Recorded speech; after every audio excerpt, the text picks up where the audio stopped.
Hi everyone, this is Fazana for Fazana's Law, and in today's video I'll be sharing with you all how to research in a way that you will get for sure an 80% or a first class in your next essay. So if you're interested to find out all the steps that are necessary to get that, then please keep watching this video till the end. Step number one is making sure that you're looking at the recommended and the further reading which has been already provided by your teachers in your own module handbooks or any other tutorial prep sessions that your teacher might have given you previously. You have to look at those things first because in that way you know exactly what your teacher is looking for you to actually research first before actually researching your own material, independent material. And number two, you're making sure that you can look out for any kind of footnotes in those materials that have been already provided by the teacher. So you can look at all the other things that have been already provided for you in the footnotes, so you don't have to really research as much. And this step is crucial when it comes to research in order to get a first class in your research category and the mark scheme, as I've already shown before, because in that way you know exactly what you're doing and you're going to be impressing your teacher very, very much. This is where step number two is very, very important, and that is to collect as much as information as possible from the recommended and the further readings, and you put them in a separate Word document or Microsoft Word or OneNote, whatever app or software you use to make sure that you're making notes when you're actually reading these kind of materials, because there's no really point you reading these materials but not making enough notes or enough information or collecting enough information that might be helpful for you to answer the essay question. So you want to make sure that you're reading these materials, both recommended and further reading, and highlighting and seeing which information is very relevant to your essay question and add them to in a particular Microsoft Word separate document so that you know exactly what you're doing and that those information will be helpful for you in your when you're actually writing the essay. So I'm going to be taking out my earrings because they look quite weird. Just a second. And I'm going to share with you all now tip number three, and that is making sure that you're writing all kinds of types of primary, secondary sources that you want in your essay. So this is basically listing out all the types of sources that you want to really research on when you're actually going to be researching soon. So for primary sources, we already know that it is, for example, case law, legislations, European law, and all those kind of things. When it comes to secondary sources, we have books, journals, journal articles, online articles. We have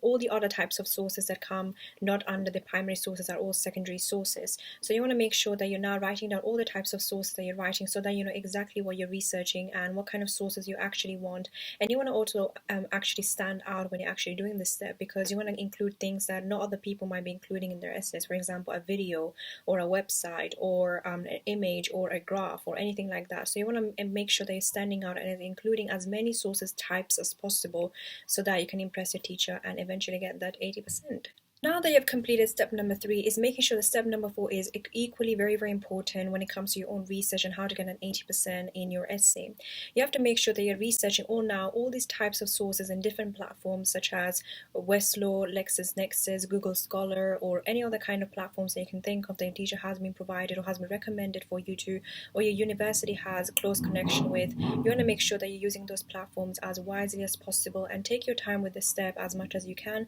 because sometimes it can take a really long time for you to really research all types of sources and materials. So it is absolutely fine if it takes your time to do this, but make sure that you're researching from different types of platforms and not just one. For example, Westlaw is really good for case law, whereas LexisNexis for journal articles, online articles, and all those kind of things, and YouTube, of course, for videos, and we have Hansard, which is for parliamentary debates. So you want to make sure that you're researching all kinds of types of sources and from different kinds of platforms, as long as they're authentic and authoritative and academic as well. Step number five is making sure that as you're researching now, you want to download those sources as soon as you find them useful or relevant and highlight them straight away, all the key information that you actually have found that might be relevant to answering your essay question. This step is very, very important because you can be gathering as many sources as possible or types of sources as possible, but if you're not highlighting straight away what kind of relevant material or the relevant parts of that source is useful for your answering your research question or research essay, then it's very, very important. Then it will be really, really useless in a way for you to really do all that research. So you want to make sure that as you're researching, you highlight all the important information and download the document as quickly as possible and put them in different kinds of folders, which I will be talking about in the next step in very much detail. But step number five is all about downloading the material, highlighting it, and putting it in a separate document or making sure that it's in an organized place in your laptop. Step number 6 is making sure that you are downloading now all these kind of materials and putting them in different separate folders in one whole big folder. So for example, if you're downloading a lot of Hansard or parliamentary debates, then you want to put all those parliamentary debates in one folder only. When it comes to journal articles, same thing. You want to include them in one separate document or separate folder. And when it comes to, let's say, journal articles or online articles or any other videos that you may have found, then you want to include them also in a separate document or a folder as well, so that in that way it's all organized and nice for you to go. So whenever you're writing an essay and you suddenly remember that, you know what, there was this thing about this document or this journal article was really relevant to this point that I want to make, and it's going to be a really good backup for my points, so then you can just go straight away to the journal articles folder and you will find that document very easily, and you won't have to like search around and open all the folders, all the documents. So that can be very time consuming, first of all, and second of all, it can make you tired very easily. So you want to make sure that you're organized from day one when you're researching, so that your life is much easier when it comes to nearer to the deadline day. Step number 7 is making sure that if you want to go further and become extra organized like I used to be, and that has really helped me, is making sure that you're creating a table with each types of documents, and beside that you are putting, or the column next to it, you're putting all the necessary information and you're typing it out rather than trying to highlight it in the document and leave it as it is. So the first column, basically what you put is the source type and what it's called and why it was important for you or why it is relevant for your essay question, and then on the column next to it you're going to be putting all the necessary information that you have found from the document or source, and you're basically putting it beside it. So whenever you have to make a point, let's say in your essay, you will know exactly what that document says and why did you find it useful, and you're just going to be writing all those things down, and it will be very easy for you to really achieve the highest marks because you know that you know what you're talking about, and also will be supporting your evidence and your points as well. So if you want to go an extra mile like I did in my third year especially, then you can make this a document or make this table in a way, so it will be very easy for you to really achieve that first class eventually. Step number 8 is the last step of this research type of research, whatever it is,